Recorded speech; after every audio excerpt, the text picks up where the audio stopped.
and gentlemen, welcome back. Today we're going to be taking a look at more graffiti from the Spider-Man game. You guys absolutely loved the first video, which you can see up in here in the cards, and you wanted a part 2, so here it is. For those of you guys who are unfamiliar with this series, what we do is we break down the graffiti in movies, games, whatever the case is, and we talk about what makes it bad or what makes it good. In this case, we're going to be talking about what makes it amazing, because this game has phenomenal graffiti. So hopping right into it, we got the first piece here from Smo. I see the name this time. I missed it the first time in the last video. So we got a Vamp piece from here, and the first thing I want to note is this is a pure example that your letters don't have to be crazy stylized in order to be dope, because these letters are great. But if you notice, the structures aren't really all that complex. The structures are pretty simplistic. And the reason I point this out is because a lot of newer graffiti artists have the tendency to overcomplicate the letter for themselves, heavily stylizing it, and that ends up being the detriment to their graffiti. So take a note from this piece. You can have simplistic letters and it can still be very stylized. Look at the way he went ahead and leaned his V in order to flow with the A. The A has a natural triangular shape,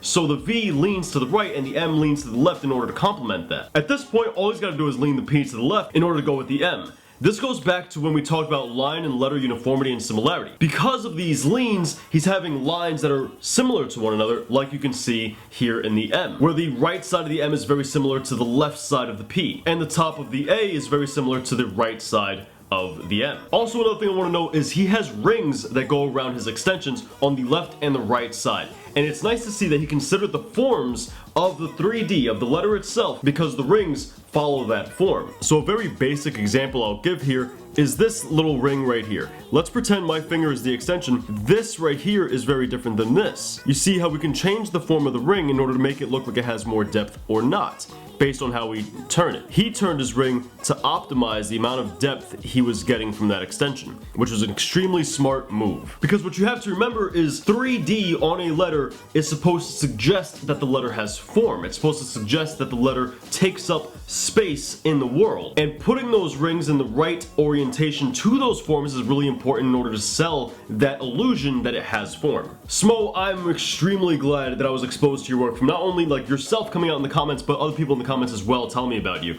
because your work is dope. Next piece, we have a basic straight letter. Now when I tell you guys in critique videos to keep it simple, this is precisely what I mean. You can have a dope straight letter and still be amazing. There is absolutely nothing wrong with this straight letter. Everything is fundamentally sound. The negative space management, the letter and name weight, the letter structures, everything is sound on this piece. What I do want to point out though is how they connected letters. You don't always have to connect letters this way, and they don't even always connect it in this way in this specific straight letter. But you can connect letters on what's called a tangent. Now, to get a little more specific, it's a shared edge tangent that you're looking for. What this is when you have two different things that share the same edge. And you can see this on the L and the D. The D ends here, the L also ends there. This line is a shared edge, and you can erase a portion of that edge in order to go ahead and connect your letter. That right there is probably the most basic way in order to go ahead and connect your letters. It's also one of the easiest ways, and it immediately promotes flow as well, so it's a very, very optimal way to do it. But once again, you don't always have to connect letters like this, not by any means. You can pretty much connect letters many different ways, which we can go over that in a different video. We have an Astro straight letter here, and this is really solid work. What I want to talk about is the great negative space management and the uniformity in this piece. Let's take a look at the AS combo. This is where things get interesting. Right off the bat, immediately interesting, because the A is a standard straight letter. It's a triangle essentially, and the S is extremely curved. So how are they going to flow these two things together? They start by giving the A a little bit of a curve on the left side. This reflects the curve on the S. And if you want to get into momentum flow, it even flows with the momentum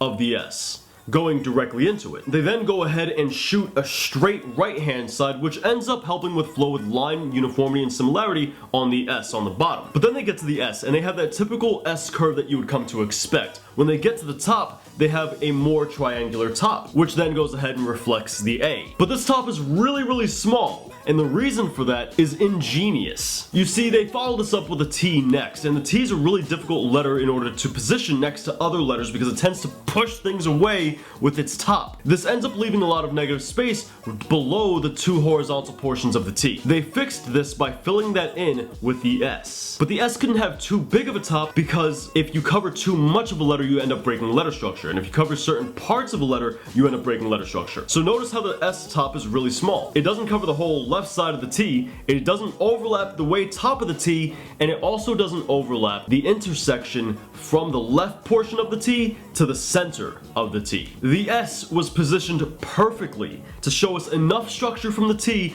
while maintaining flow for the S and the A. Now going back to that vertical portion of the A, that's gonna become really important for later in the name because the rest of the name, for the most part, is very, very straight, with the exception of the O. You see, the first letter of your name in Graffiti tends to be kind of like the stage setter for the rest of the other letters. This is typically where you teach your viewer what's going to happen throughout the rest of the piece. It doesn't always have to work that way, but that's typically how things work. The A introduced a curve, which is going to flow with the SO, and it also featured a straight box, which is going to go ahead and flow with the TRW. And that is really, really good planning. That's somebody who understands the fundamentals of graffiti and how they work. Absolutely phenomenal work. I'm not gonna lie, this game has some of the best graffiti I've seen in a video game in a very long time. And massive shout out to the game developers and people who worked on this game, because they could have just as easily just glazed over graffiti and not paid it any attention, but instead they decided to hire actual graffiti artists and really pay attention to that aesthetic of the game, which is not something you see too often in video games. Anyway guys, that brings us to the end of today's video. If you guys enjoyed it, be sure to let me know in the comments down below. Let me know what you guys thought about these pieces. For those of you guys who are new here, we come out with weekly art videos. Be sure to become part of the family by hitting that subscribe button. And if you like any of these paintings back here,